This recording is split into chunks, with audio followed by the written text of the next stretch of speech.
Titanic को बनाने वाले ने कहा था कि ये डूब नहीं सकता, खुदा भी इसे नहीं डुबो सकता। फिर ऐसा हुआ कि पहले ही समुद्री सफर के दौरान वो ऐसा डूबा कि आज तक निशाने इबरत है और उसको देखने वाले जो भी जाते हैं वो भी बड़ी मुश्किल से बच पाते हैं। आज से ठीक 111 साल कबल टाइटैनिक एक अंधेरी रात में एक बर्फानी तोदे यानी आइसबर्ग से टकरा गया था। उस वक्त जहाज पर सवार ज्यादातर अफराद नींद की आगोश में थे।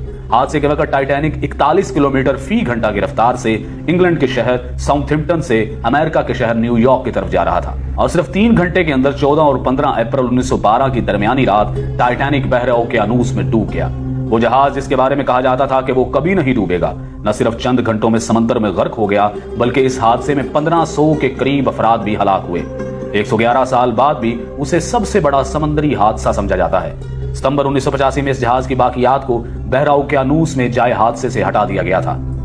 हादसे के बाद यह बहरी जहाज कनाडा से 650 किलोमीटर के फासले पर 3843 मीटर की गहराई में 2 हिस्सों में बट गया और दोनों हिस्से एक दूसरे से 800 मीटर के फासले पर पड़े थे। 111 साल गुजरने के बाद भी इस हादसे के बारे में मुआम्मे मौजूद हैं। माहिरीन की राय इसके बारे में क्या है, जानिए इस वीडियो में। इस बहरी जहाज के बारे में कहा जाता था कि यह डूब नहीं सकता, खुदा भी इसे नहीं डुबो सकता। इस यकीन की कुछ वजूहात भी थी। Federal university of Rio de Janeiro के शोबा बहरिया और ओशन इंजीनियरिंग के प्रोफेसर और इंजीनियर अलेक्जेंडर डी पेन्हो अल्हो कहते हैं कि इंजीनियरिंग के लिहाज से यह डिजाइन की बुनियाद पर तैयार करदा पहला बहरी जहाज था। कई वाटर टाइट कंपार्टमेंट्स बनाए गए थे, यानी जहाज का एक कमरा पानी से भर भी जाए तो दूसरे कमरे को गर्क नहीं कर सकता था।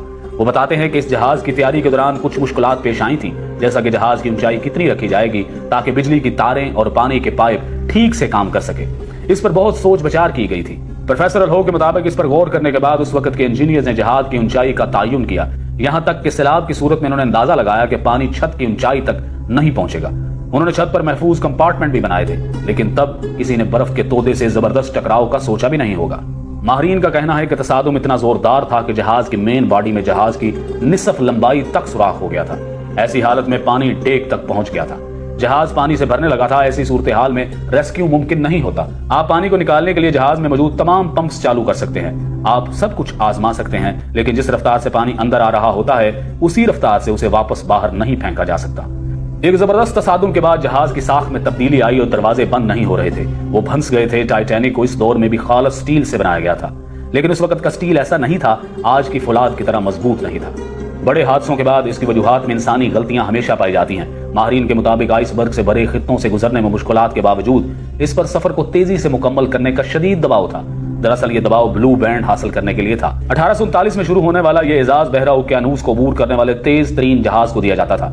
टाइटैनिक को इस एजाज का सबसे मजबूत दावेदार समझा जाता था। इस वक्त दुनिया की बड़ी कंपनियों के दरमियान जहाज बनाने का मुकाबला था। उस वक्त इंग्लैंड और जर्मनी के दरमियान मुकाबला था कि सबसे बड़े और तेज तरीन जहाज कौन बनाएगा। सबसे बड़े और तेज तरीन जहाज को सरकारी तौर पर ब्लू बैंड मिल गया। इस कारनामे को हासिल करने के लिए किसी भी जहाज के लिए पहला सफर सबसे अहम समझा जाता था। पहले सफर के दौरान जहाज की हालत सबसे बेहतर होती है। जहाज पहले सफर में तेज तरीन रफ्तार हासिल कर सकता है और टाइटैनिक ने भी तेज तरीन रफ्तार हासिल करने की कोशिश की थी। बच जाने वाले लोगों में से बहुत से लोगों ने बताया था कि जहाज के कप्तान को इर्द गिर्द के इलाके में बर्फ के तोदों के बारे में इतला दी गई थी, लेकिन उसने जहाज की रफ्तार कम नहीं की क्योंकि वो तेज रफ्तारी से बहरे ओकेयानूस को अबूर करके ब्लू बैंड हासिल करना चाहता था। लेकिन यही तेज रफ्तारी और गुरूर और तकब्बुर और खुदा को चैलेंज इस जहाज को डुबोने का सबब बने।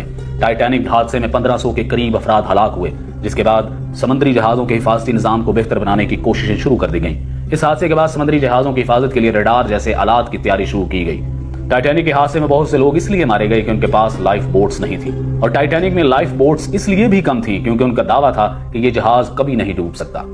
इस यकीन की वजह से जहाज में सिर्फ आधी लाइफ बोट्स रखी गई थी। यह हादसा समुद्री जहाजों की हिफाजत के हवाले से एक अहम संग-ए-मील साबित हुआ। समुद्री जहाजों की हिफाजत के लिए इदारा जाती फ्रेमवर्क बनाया गया। तामीर के दौरान हिफाजती पैरामीटर्स का ख्याल रखा गया। उसे मुसलसल बेहतर बनाने के मंसूबे पर काम किया गया। आज के दौर में रडार बर्फ के तोदों को बहुत पहले पता लगा लेते हैं।